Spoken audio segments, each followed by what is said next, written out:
शेतकऱ्यांना सरसकट कर्जमाफी द्यावी अशी ठाम मागणी ठाकरेंच्या शिवसेनेनं लावून धरली आहे। तसंच पूरग्रस्तांना भरीव मदत देण्याची मागणी देखील उद्धव ठाकरेंनी केली आहे।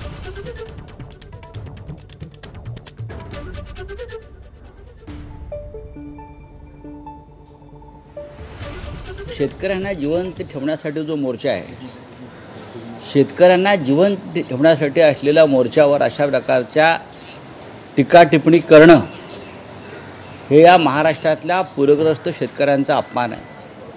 आजचा हंबरडा मोर्चा जो आहे हा शेतकऱ्यांचा आक्रोश हंबरडा हा फक्त देवेंद्र फडणवीस यांच्यापर्यंत नाही तर महाराष्ट्रातला हा आक्रोश हंबरडा दिल्लीपर्यंत पोहोचावा यासाठीचा मोर्चा आहे।